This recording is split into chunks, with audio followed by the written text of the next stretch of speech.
Welcome to Africa Speaks. I'm Pamela and Chang.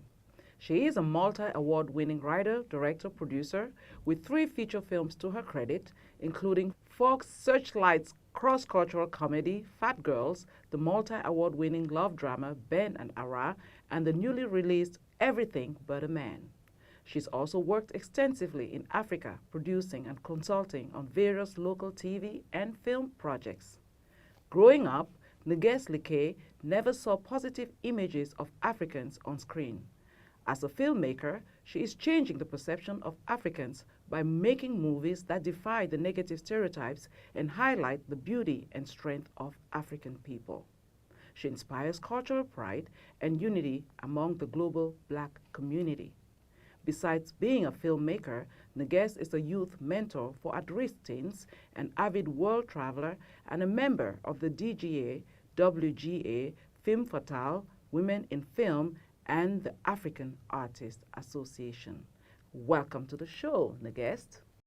Well, Nnegest, I'm going to call you Nikki. Okay. All your friends call you Nikki. I'm one of your friends. I know you've many, many years. That's right. It's so good to have you back. Thank you. Do you remember when we met the first time we were doing Immigrant magazine, doing all those things? Don't age us. Well, that was some years ago. Yes. And you had been doing all these great things, and I've been following you. You did Ben Ara, and you're doing all these amazing things. So congratulations, girl. Thank you. Good to see a sister doing great in the industry. It's exciting. Gosh, I'm so happy. Because, you know, longevity in this business is everything. But before we get to that, most people don't know you. And I'm hoping that through Africa Speaks, you get to know this amazing woman sitting next to me. So let's start first. Thank you. You are half African-American, half Ethiopian. Yes. Break it down, because I don't get it. Why you half? Okay. Well, you know, as African Americans, everybody's half anyway. Yes. But my mother is African American, and my father's Ethiopian. Okay. And my father was one of the first African foreign exchange students to come to America. That was in the 70s, and he went to UC Berkeley. And I was born in Oakland, which is right near Berkeley. Berkeley, Oakland, San Francisco, California is where I grew up. And my father was a exchange student there, where he met my mom at UC Berkeley. And 9 months later, I popped out. That's right. You know, love knows no boundaries. So tell me about your childhood growing up in a home where your father is Ethiopian and your mom is African American. What are the dynamics like? What's the discipline like in the house? Wow. Well, actually, I had a very interesting childhood. Actually, I never got the chance to know my father. Shortly after I was born, there was a civil war in Ethiopia, and my father went back to Ethiopia. And my mother, being African American, she couldn't just move to Africa. So he he decided family is second, and I really want to fight for my country. So my father was a big civil rights activist. My mother was also a civil rights activist. She was involved in the African American civil rights movement. And my father was here at the time during the civil rights movement and said, I want to bring this movement back to Ethiopia. So shortly after I was born, my father went back to Ethiopia. He rose in political power, a lot of politics, and they overthrew the government. And while they were working in the palace, there was a shootout, and my father was killed in the shootout. So my father, I don't like to call him a politician, although he was in politics, but he was a freedom fighter. And so I didn't get the chance to grow up with a father. So I grew up in a single-parent home with a strong African-American mother, who's my biggest supporter today, my biggest fan. And but one thing I really appreciate about my mother, although she's African American, is she said, you must know your other side. You must know your African roots. So from the time I was 10 years old, she began bringing me to Ethiopia to connect with my family, to connect with my culture. And so I grew up in 2 worlds. That's amazing. That explains a lot of things. However, I'm curious, how does a child whose father seemingly followed this humanitarian cause, this activism over family, did you have any resentment? growing up, I was very angry about not having a father. I wasn't able to really articulate that, but a child needs a strong, stable home. They need a mother and they need a father, at least a mother figure and a father figure. My mother did the best she could, being a strong mother. So there was a lot of anger for two reasons. One is not having that male father figure. The second one, at the time I was coming up, it's so much better now, thank God. Being African wasn't cool. Being African was what Americans saw on TV, either war or starvation or, just being backwards. Corruption, living in the jungle, living in trees. And my name is Nnegest Likke. That was not an easy name to have growing up in America, let alone in an African-American community. It was like, your name is funny.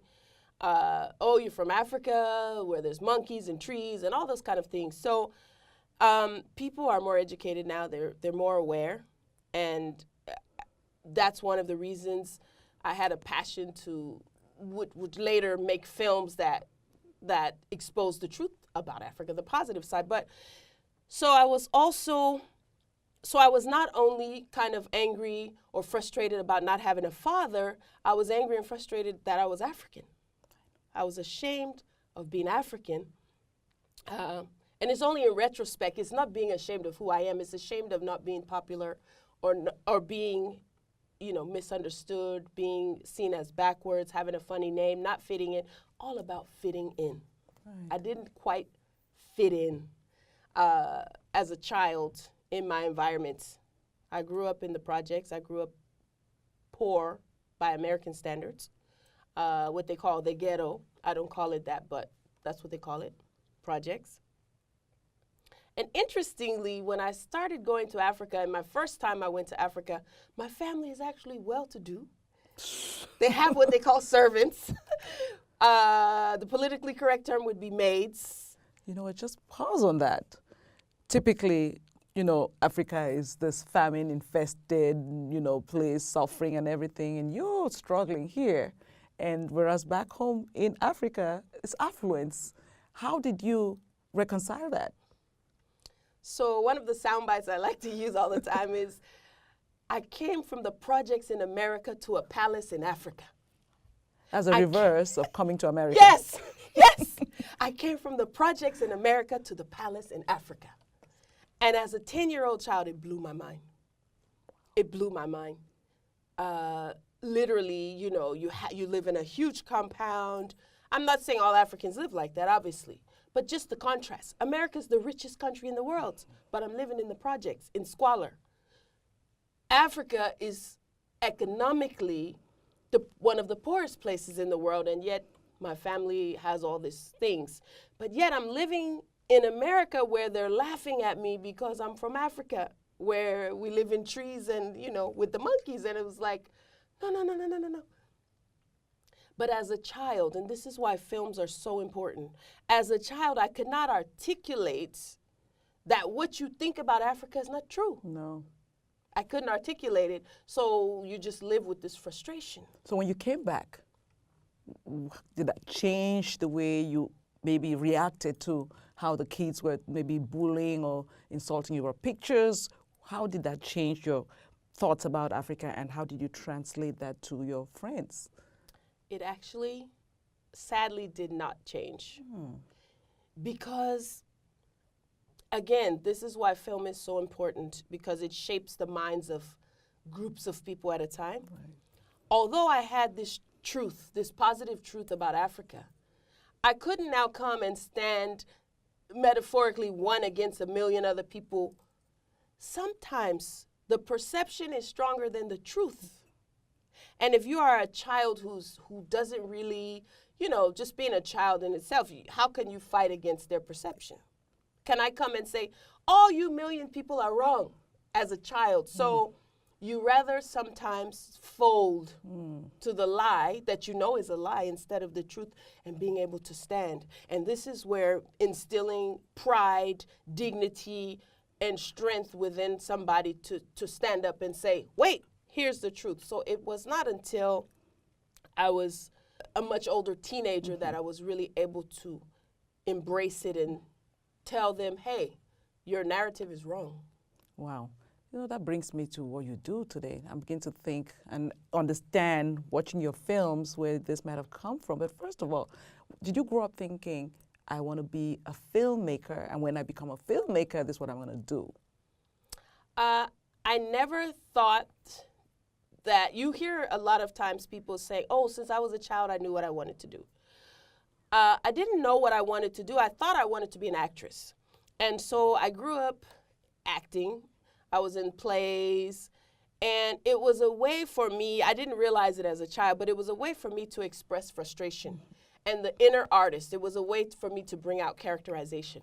It wasn't until I went to college, and my first major in college as a freshman was acting. And I didn't like the play that I was in, and my drama teacher said, if you don't like the lines, go and write your own script. The rest is history. And you know what? Every single film you directed has been written by you. Actually, except one, Ben Ara. I did not write Ben Ara. Okay. But Ben Ara, one of the things I love, and because of my cross-cultural background, is cross-cultural films. Okay. So Ben Ara, which was my second feature film, I didn't write that, but I was attracted to the story because it had an intercultural element. Yeah. I notice in your films, you kind of have this cast that is so diverse in the Black culture especially. Is that coming from your upbringing, and that, are you a mutt? Are you what they call a mutt? I am a queen and a queen. Yes, kind of like this mulatto of cultures. Is that why you do it? Or what's that? How did your upbringing and your heritage inform how you cast and how you write your stories?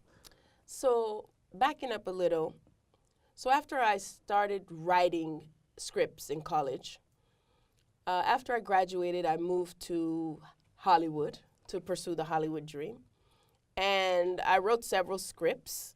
And one of the scripts I wrote was Phat Girlz. And I had no intentions of directing Phat Girlz. I always joked that I hadn't directed Traffic, let alone a movie. So I was a writer. And my late mentor, he passed away. His name is Bobby Newmeyer. He did huge films, Training Day, The Santa Claus. Denzel Washington won his Oscar for Training Day for Best Actor. His name was Bobby Newmeyer. And he read the script, loved it, wanted to produce the film, and offered me the chance to direct it. He said, you wrote this so well, how would you like to direct it? He said, I don't believe that the voice you put in this film, that anybody else could direct this film with the voice that you put into the script. So I said, I'm really scared. I would love to. I would not say no. So I said, yes, I would love to direct it, but I'm scared. I don't know about directing. He said, I'll surround you with people who know what they're doing, and you just worry about the voice. So Phat Girlz was my first film that came out, that I wrote and directed. I had written other things and sold other things before that. So yes, the answer is, growing up in two worlds, I didn't choose to make cross-cultural films. I was compelled, driven. It's who I am. It's what I live. I literally grew up from childhood, born and raised in America, primarily in African-American culture, and what they call ADOS, American Descendants of Slave. And I also grew up in Africa, very close to my family. My middle name is Olufumilayo. I also spent a lot of time in West Africa growing up because I have family who is from Nigeria, Yoruba. So I grew up in three cultures: East Africa, West Africa, which you as an African know, East and West Africa are very different, and African American. And I said, this is what's going to come out in my films. That's interesting. I was curious about your name. Who's the half African, half Ethiopian? Where's the name from? Nigeria? The Nigerian. Yeah. So Nnegest Likke is Ethiopian. So that's from my father. Right. My mother has a half-sister who is Nigerian. Oh, I see. And as a child, we went to visit her in Nigeria. I see. So I immediately, and she's the one who said, you must name this child a Nigerian name, Olufumilayo. You know what? I'm glad that you you really represent East, West, in fact, all of Africa, in fact, the diaspora. Let's talk about something that affects us all as people from the diaspora and the continent. You will be the referee for this. And in your industry, in Hollywood, there seems sometimes to be conflict between Africans and African Americans and the scramble for roles. Now, when you cast and you write your films, do you keep that in mind? That someone's going to say, no, I should have this role because I'm African, authentically. How do you deal with that? Well, interesting. I'll tell you a short story about Phat Girlz. So the lead character in Phat Girlz, the lead male character, the character is Nigerian. His name is Tunde. The actor that I cast is Haitian. His name is Jimmy Jean-Louis. And although Haitian is culturally African, they're not African and they're not Nigerian. So I got some backlash a little bit like, hey, why didn't you cast a Nigerian? So here's my the film industry is show business. It's not just show, it's Show business. Don't forget the business. First and foremost, as a filmmaker, the business aspect is making a movie that appeals to an audience who's going to pay to see it. Okay. There's so many films that don't get any light of day. They might be very authentic and they never get seen. So actually, when I was auditioning the lead character, when I was auditioning actors, my first choice, I said I want to hire an authentic Nigerian. I actually flew Nigerians in to audition for the role of Phat Girlz. But what ended up being the case was Jimmy Jean-Louis was actually the best fit for the role for two reasons. Number one, as an actor, he just was perfect for the role. But number two, I was making the film for an American audience. Okay. Nollywood doesn't need my help. Nollywood is a thriving industry. I don't need to take a job from a Nollywood director to make a Nollywood film for Nigerians. I was born and raised in America. I saw growing up that the narrative about Africa was wrong. We are a strong, positive, prideful people. And Americans need to know that. Africans don't need to know that. Well, we do need to know that, but we already know that. Americans are who don't know it. And a lot of African Americans, more and more we know it, but growing up they didn't know it. That's true. So I wanted to make a movie for African Americans to show them what I had seen growing up in Africa. Here are the kinds of men that I meet in Africa. So I needed an actor who could embody the sex appeal and all of those things. So if I had gone completely authentically Nigerian, I may miss my audience here. That's true. So, well, I just have to say, we have a lot of sexy men in Africa, though. Might want to take that back. No, it's true.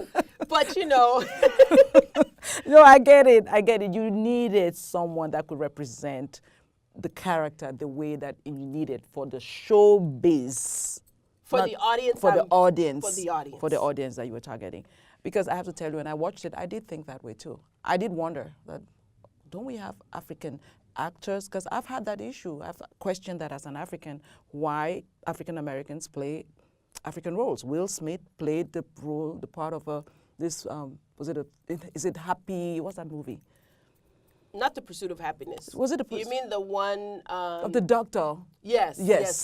Yeah, he played that part and he had to come with his accent and everything. And so we wonder, but you're right, if it's showbiz, he has a great following, he's a big star. If we want the message, do we focus on the message or do we focus on authenticity? Forrest Whitaker in The Last King of Scotland played Idi Amin. He was excellent. He was excellent. But Morgan Freeman played Nelson Mandela. So, so it's just those things that Africans wonder why African Americans play African roles and vice versa. Ironically, in Get Out, the lead actor in Get Out is an African, but is playing an African American role. Not only Get Out, and of course there's a war going on right now, because Martin Luther King was played by a British Nigerian. Yeah, British Nigerian. Uh-huh. 12 Years a Slave, Chiwetel Ejiofor, was played by a British Nigerian. Yes. So there is a... So there's a lot of blame to go around. So let's just keep in mind, it's show, like you said, it's show business. So how do we resolve this kind of conflict? How do we change how we as an audience feel or as a culture feel about this collaboration? So I won't come to say that I have the answers, but what I think I'm good at doing as a filmmaker and as a conversation is posing the questions that make us think about the solutions. Okay.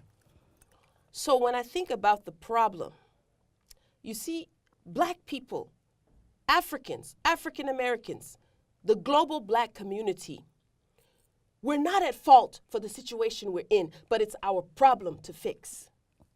And sometimes we get so focused on who's at fault. We know who's at fault. We know who has scrambled Africa. We know who has enslaved African Americans. We know who's at fault.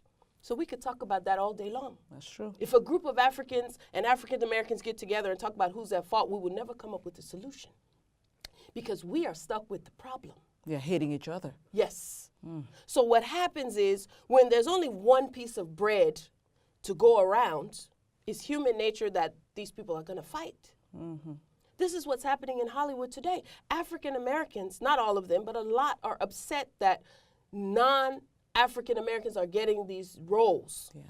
But the roles represent one little piece of bread because African Americans have been fighting for roles for a long time, and now that things are starting to open up, they're still getting a back seat. So it's not so much, and this is where my cross-culturalism can come in as a referee. That's right. It's not so much that, as speaking as an African American, I'm anti-African, I'm anti you getting a role, but if that one piece of bread I've been fighting for now, I'm still not getting it, whether it's going in your mouth or somebody else's mouth, I'm angry. And is there an understanding from you why I'm angry? So I don't come to say, here's the solution, because it's very complex. Right. But the answer is unity for sure. And we have to think about how can we unify? And if we don't like the system that we have now, that we're all trying to scramble to get a piece of bread, can we build our own bread factory? Can we have loaves of bread? Can we have our own bakeries? Yes, can we have our own bakery with our own chefs, our own cooks, our own bakers? So obviously that's a long building process, but that's where the conversation starts. That's where it starts. Stop waiting for the handout. I like that. You know, speaking of building our own bakeries and factories, you do just that. Think about it. You're one of the few female directors in Hollywood. And then we narrow it down. Another few in the director's chair, which you're sitting in right now. My gosh, first of all, congratulations for being there. How challenging is it in that industry? What are the challenges that someone like you faces? Because that could also be a deterrent. Yeah. I've been asked, they say, Phat Girlz came out in 2006. You've made 3 films. Some people in that gap have made 10 films in 10 years. How? So I would love to make 10 films in 10 years. But sometimes it comes down to quantity versus quality. For me, and I don't mean quality in terms of these filmmakers are not making quality films, but I mean the kinds of film you want to make. I had to make a choice at some point in my career to say, what is the content that I want to do? A lot of filmmakers consider themselves artists.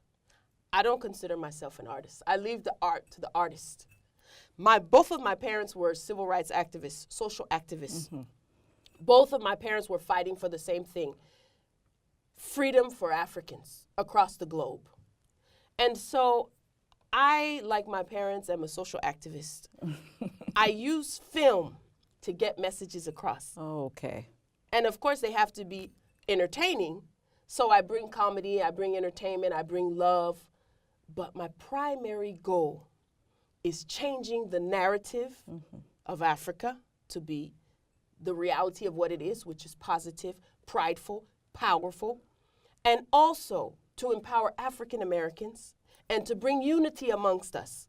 And what better stories that bring unity than romantic love? Of course.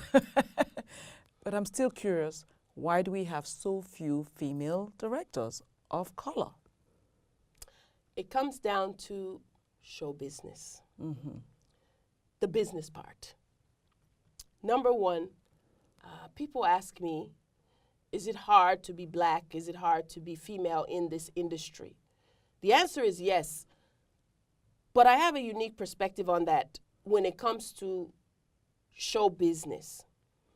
If being a black female and telling the kind of stories that I wanted to tell drew in $200 million of film, there wouldn't be any racism or sexism against me.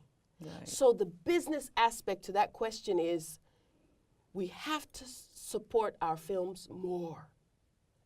We have to, there's so many black people in the world. Nigeria is one of the most populous, the most populous black country in the world. But as a global community, there's a lot of black people, millions of black people in the world. Imagine if just a third of us said, we're gonna pay money for every ticket to see every positive black film. Right. Then there wouldn't be a shortage of females and blacks. So it comes back to what I was saying earlier, not only about show business, but if we show up at the box office, we'll have more of an opportunity. And I'm not sure if I quite answered your question about... Yeah, I'm just curious about why we have so few black, well, women of color, but black directors or even women executives in the industry, right? Well, people are not hired because of their race or their sex or their gender. People are hired, this is my perspective, people are hired because of what they bring to the table in terms of the end result for business. Okay. They're not hiring you for social reasons, for civil rights reasons. So imagine a company who has a business and they say, we have 2 positions available to hire somebody. The first thing they think about is, what person should I hire and why? Who is going to bring in the seats?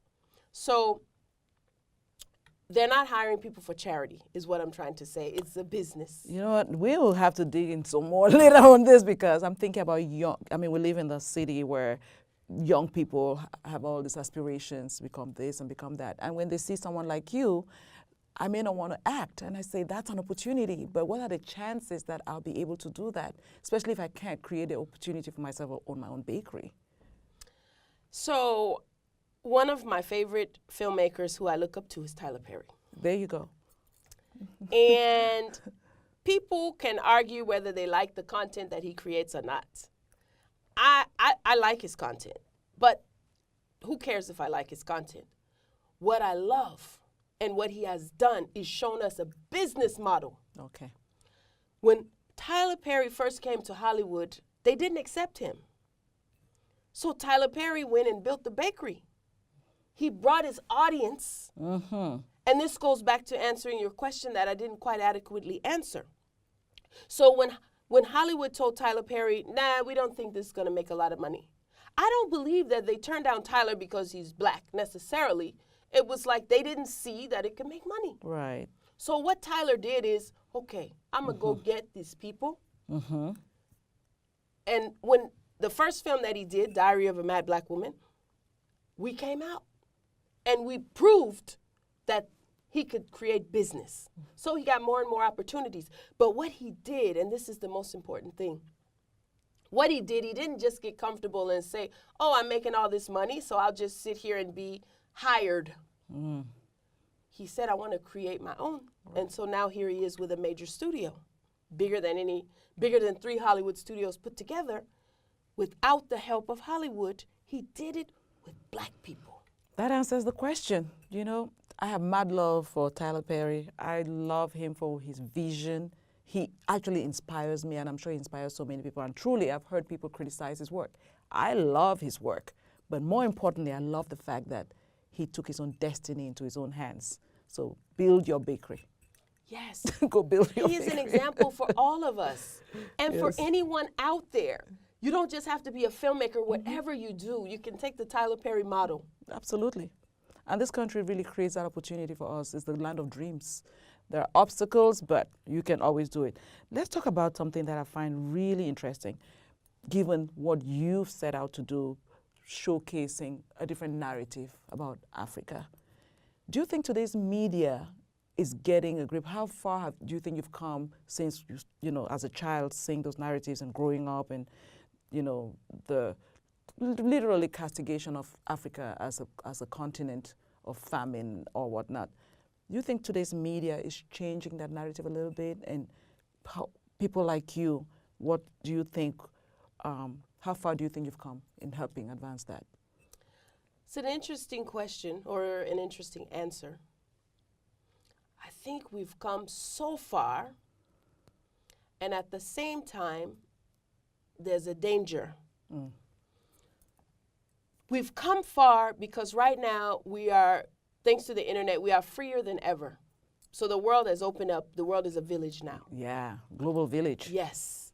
So films like mine have a place. Yes. So if Hollywood says we're not going to put out everything but a man, I can go put it out online. Exactly. And everyone can see it. Yes. So we've come a long way in terms of avenues opening. The danger of the double-edged sword that I see is that American culture is still the dominant culture and the leading culture in the world. And because now it's a village and all the world now is exposed to this American culture, American pop culture, the danger is Africans taking on the negative aspects of pop culture. So there's so much exposure that the good is now becoming exposed, but also the bad. And we have to teach those of us who are filmmakers, those of us who are in leadership positions, those of us who have a tool to influence the masses, we have to use our tool responsibly to influence in the right way positive images. That's true. Oh, it's a double-edged sword. Note taken. Please don't copy the wrong things. Copy only the good. Let me ask, that brings me now to your work. Because your movies really encapsulate that loyalty and, you know, collaboration, solidarity of, you know, people of African descent. I'm just curious about your relationship with Nollywood and how can Nollywood become more mainstream, since we're on the subject of, you know, getting the cross-cultural thing and become with the media that we have today. Nollywood is still lagging behind, though, behind Bollywood and Hollywood. And Nollywood is not exactly Bollywood. Nollywood is not Hollywood, but as an industry, it is big. How do we make our movies from Nollywood and Ghana too? All this African, the industry in Africa, how do we become more mainstream? Do we really want to become more mainstream? Don't we want our movies to be seen in an Indian? Why do I have to watch Indian films and they don't watch mine? I asked you that question for a reason. I have a challenging question for myself and all of us who are asking that question. Because the natural inclination is to say, how do we become more mainstream? How do we become more like Hollywood? Bollywood, but Hollywood. So I have two questions for myself and for us. Yes. Number one is, what is our goal? It's a rhetorical question. But what is our goal as an industry? Is our goal show or is our goal business? I need to get this right. Show or business? Yes. You can combine them, but if our goal is show, you and I are not answering the question, but just the if. Yeah. If our goal is show, we've already succeeded in Nollywood. We are show. We love our own films. We consume them. Yeah. They're nothing like Hollywood and Bollywood movies, but we love them. So if we like a goosey the way we like it, we don't have to make it for Americans and Indians, right? So if our goal is show, we've already succeeded. Yes. If our goal is business, and international business, what we have to do is we're still making a goosey, to use that as an analogy, but we need to now maybe not make it so hot, so much pepper. We need to figure out how to flavor that in a way that the palate is acceptable to other places, if our goal is business. And the last thing I would say is, on the business side, is our goal to reach international audiences for the purpose of making money for our industry? And if it is, how do we present those? How do we make our films more global? And then on a business side, how do we start to build infrastructure? Right. Because Hollywood is so successful because of its infrastructure. So there's two sides of business. There's the structural infrastructure of the business, and then there is, do we want to formulate our films to be palatable to the international audience for the sake of them consuming it, so we can bring economy back to ourselves? When you say palatable, are we talking palatable culturally speaking, or in terms of the look and feel of a film? I don't know if you get what I'm saying. Do we have to change, alter certain things to accommodate international, or do we want them to embrace us for who we are? Well, culturally speaking, each culture has its own style of making movies. But then there is a way of, like I said, you have a bowl of egusi. A group of Africans might love it with a lot of pepper. Okay. But now we're having a big party, and Americans are there, Asians are there, Latinos are there. Do we just say, hey, accept our pepper for what it is, or do we not put so much pepper in it? I hear you. It's who's calling the shots. Yeah. Yeah. It's like, who are you making this movie? Who's your audience? And you need to accommodate that. That's the business. So we need to get that straight.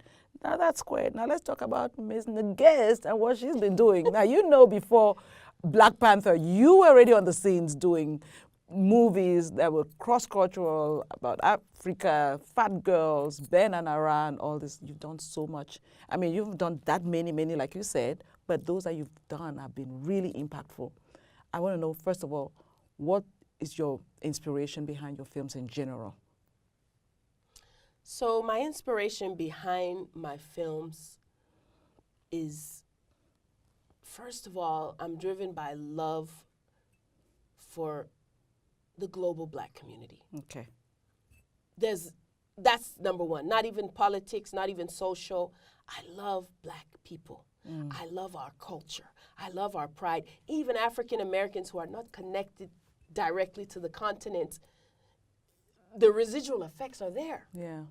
You see the West Africans and Americans in our music is so close. Or even the Caribbean, like Bob Marley, all that reggae, all the drums, all of this is calling us back to Africa.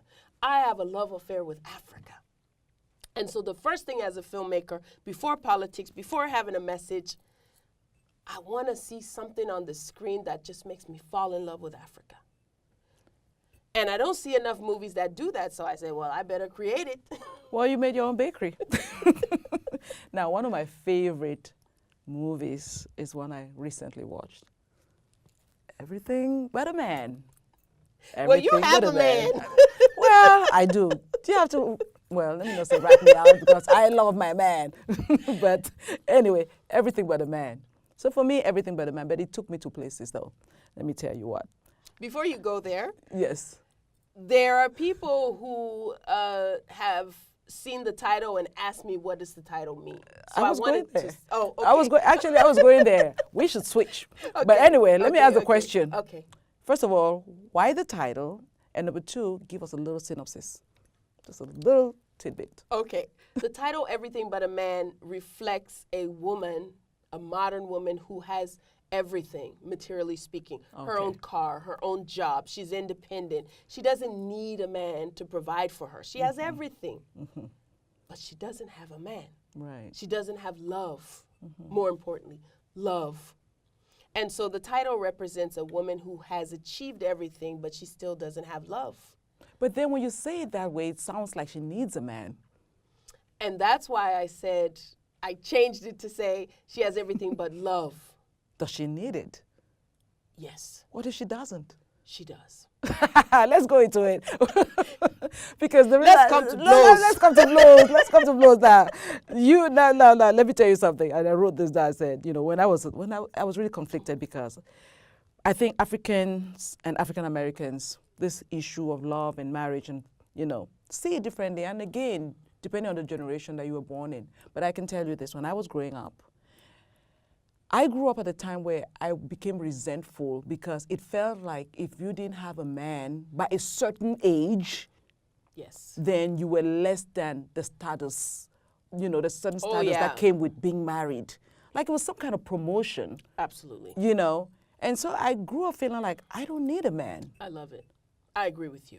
And so this movie will get women talking because there are women that feel that, a man is the ultimate accomplishment. And for us growing up in Africa, that is really something. Maybe my generation, I know Generation Z today would be like, no, we don't think that way. But when I was growing up, you needed a man. If you attained a certain level of education and you had no husband, you were like an outcast. And so, spinster. Yeah, a spinster. I know that word spinster. Terrible. It wasn't that you wanted to be single by choice. Now, I don't know on the African-American side now. You can help me with that. Is it the same experience with sisters out here? Let me clarify. When I say I think we need love, because I agree with you 1,000%. Yes. I don't think we need a man in that sense. And it's definitely not connected to our self-worth as women. No. Right. I'm a single woman myself. I'm a strong, independent, beautiful, single woman of a certain age. So I wouldn't dare say it in that sense. The title is meant to be a little provocative. But what I mean is we all need love. Love. Right. I don't want to say love and a man is the same thing. Because if a woman says, or the philosophy of you need a man is just needing a man to need a man. And I don't subscribe to that. But I subscribe to needing love, partnership, community, healthy relationships. So ideally speaking, I don't want us to mix up this idea of whether you need a man or don't need a man with the human need to have love and relationships. So that's really, I wanted to clarify what it really means is you can have the whole world, but if you don't have love, what do you have? Yes, but it comes when I watched the movie, I got a sense that the responsibility was more on the woman. What about everything? Are you going to do everything but a woman at some point? Because it almost felt like it's the stereotype of it always being the woman to look out for that. The woman has to look out for the biological clock and the husband or something. So it's kind of like a double standard. So I'd love to give you a little background on why what inspired this particular film. Please do. And what's interesting is this is a cross-cultural film, and I brought in the African cultural element from the man's side. The woman's side is completely an African-American experience in the film. Right. And that was intentional because African-American women in particular have a different experience with our men than the rest of the global black community, the Caribbean and Africa. Just a little history lesson. I was going to say. African-American women who came over here as Africans were immediately separated from their men. Yeah. The system of slavery, which lasted almost 300 years, castrated men, tore men from their families. It necessarily forced African-American women to become independent, not by choice, not by some women's lib movement, not by any, I want to be strong and independent, I don't need a man. They didn't have a man because their men were taken. Yeah. So this muscle was created in African-American women to survive. We didn't have a choice to have a man because our men were physically and psychologically castrated and torn apart from the family. So after the period of slavery, then there were what they call the Jim Crow laws. Right. That was the strongest point in history of the black family. But shortly after that period, during the civil rights movement in America, the mainstream culture started to have a women's revolution.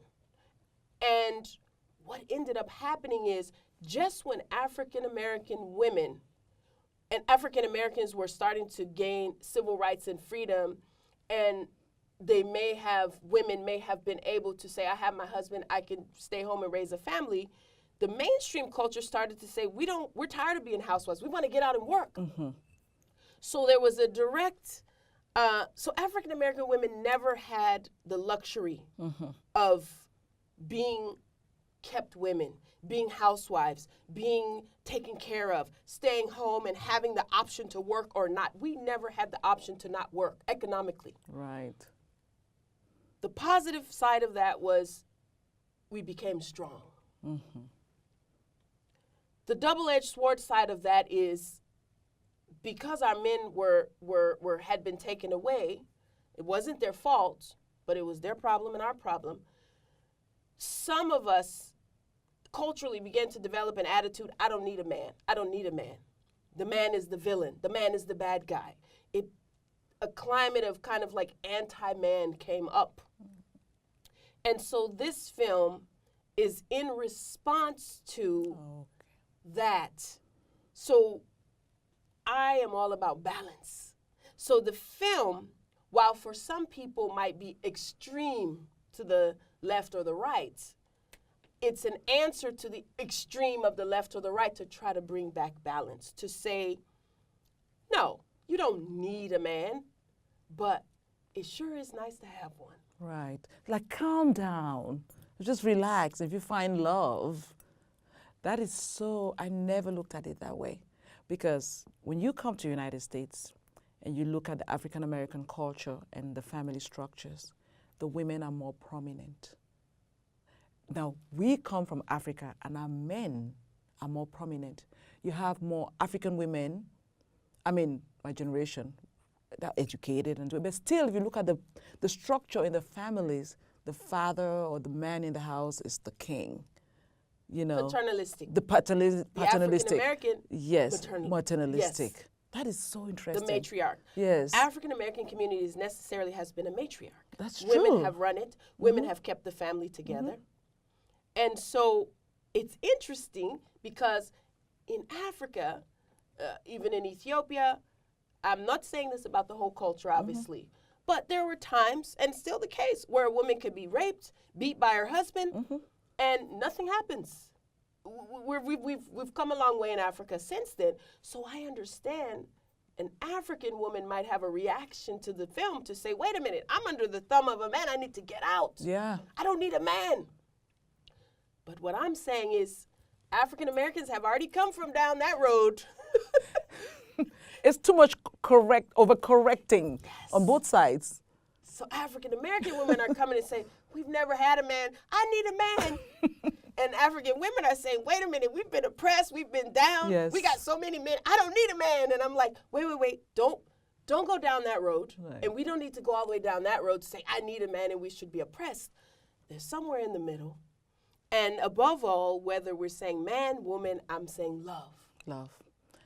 Where does male self-worth come into play here? Because if you look at the African structure, with the women trying to burst out, especially when they come here, and you look at the marriages back home, the women are trying to burst out, but the culture kind of says, tame it, suppression. And then we come out here, we're like, no, we're in America.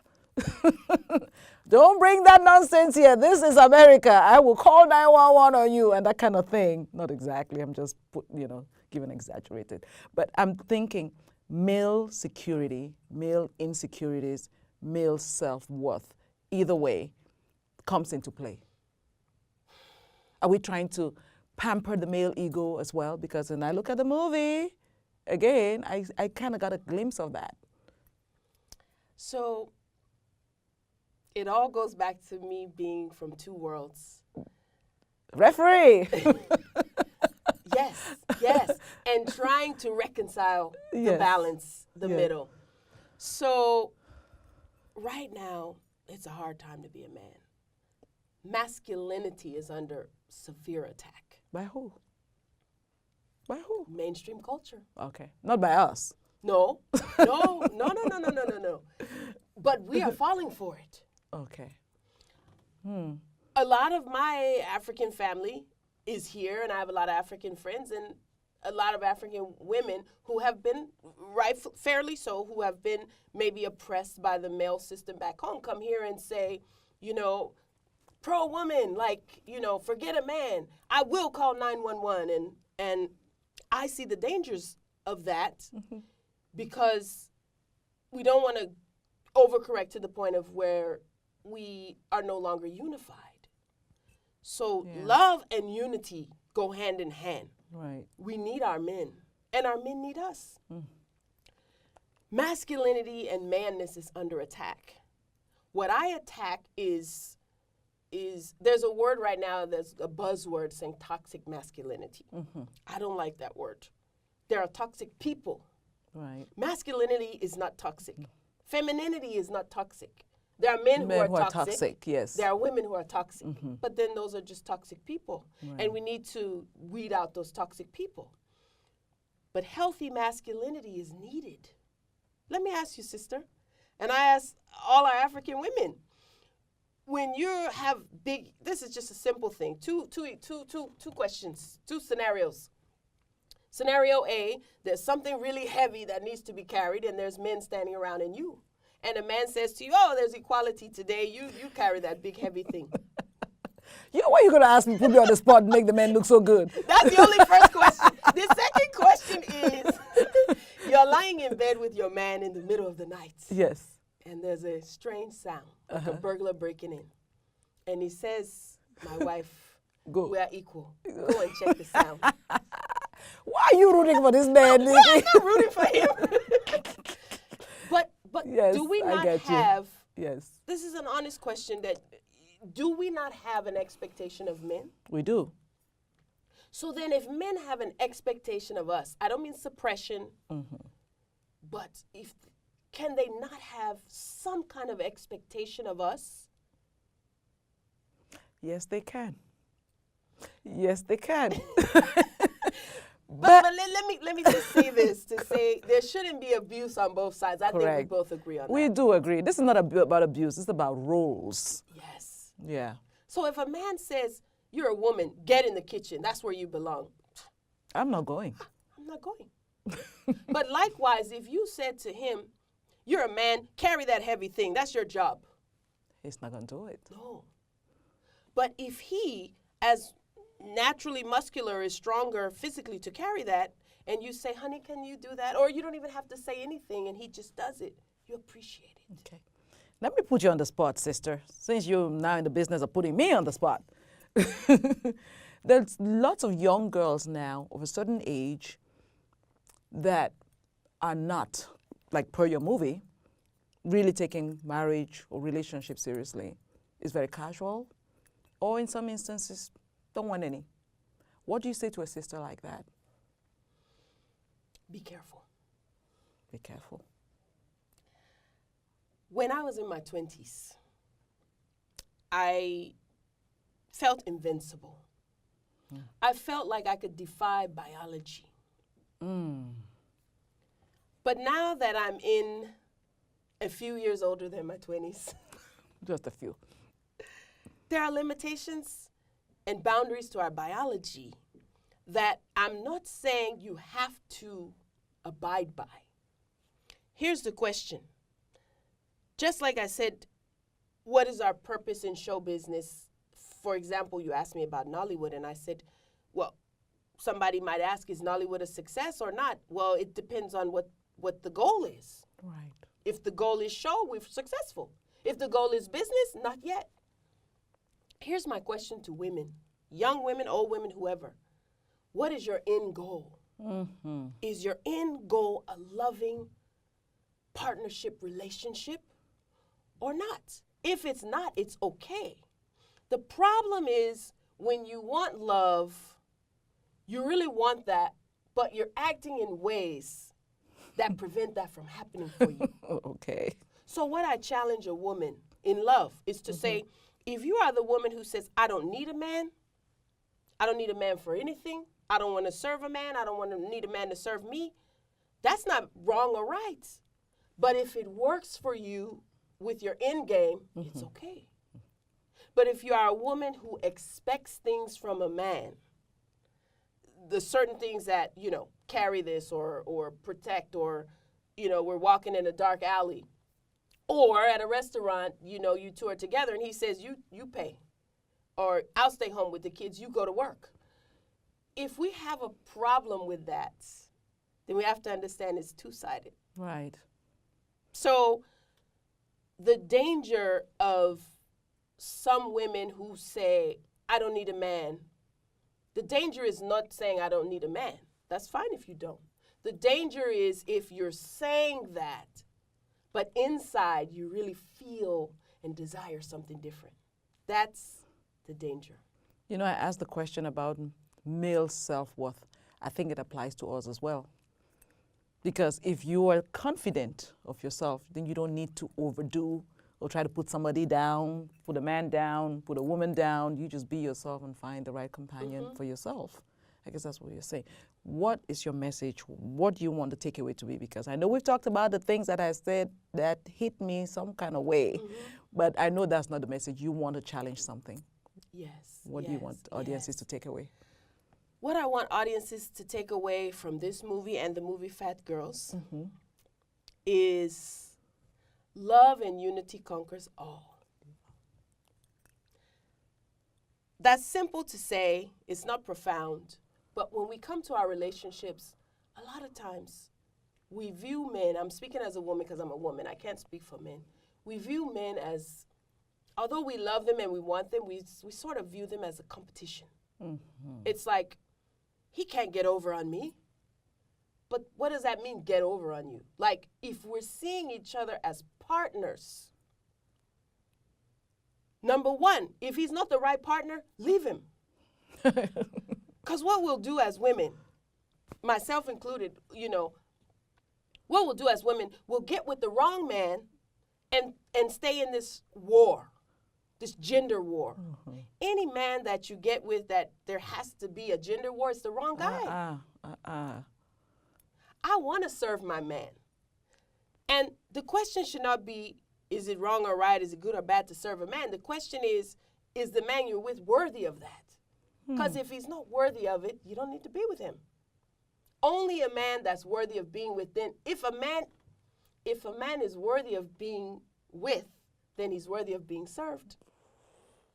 And if you yourself are a queen, which all of us are queens, we are also worthy to be served by our men. So it's a give and take, yin and yang, service, love, and unity is my message. Oh la la. You know, I don't want to ask any other question after that because you said it all. But one last question. How Hollywood is no joke. Last word for someone wanting to go into the industry and do the great work that you're doing.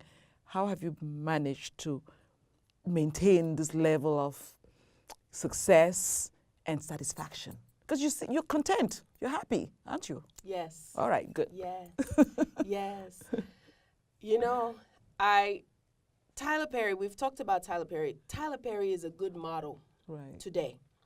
What I mean by that is I have advice for aspiring filmmakers who not just want to show, but they want to have the business.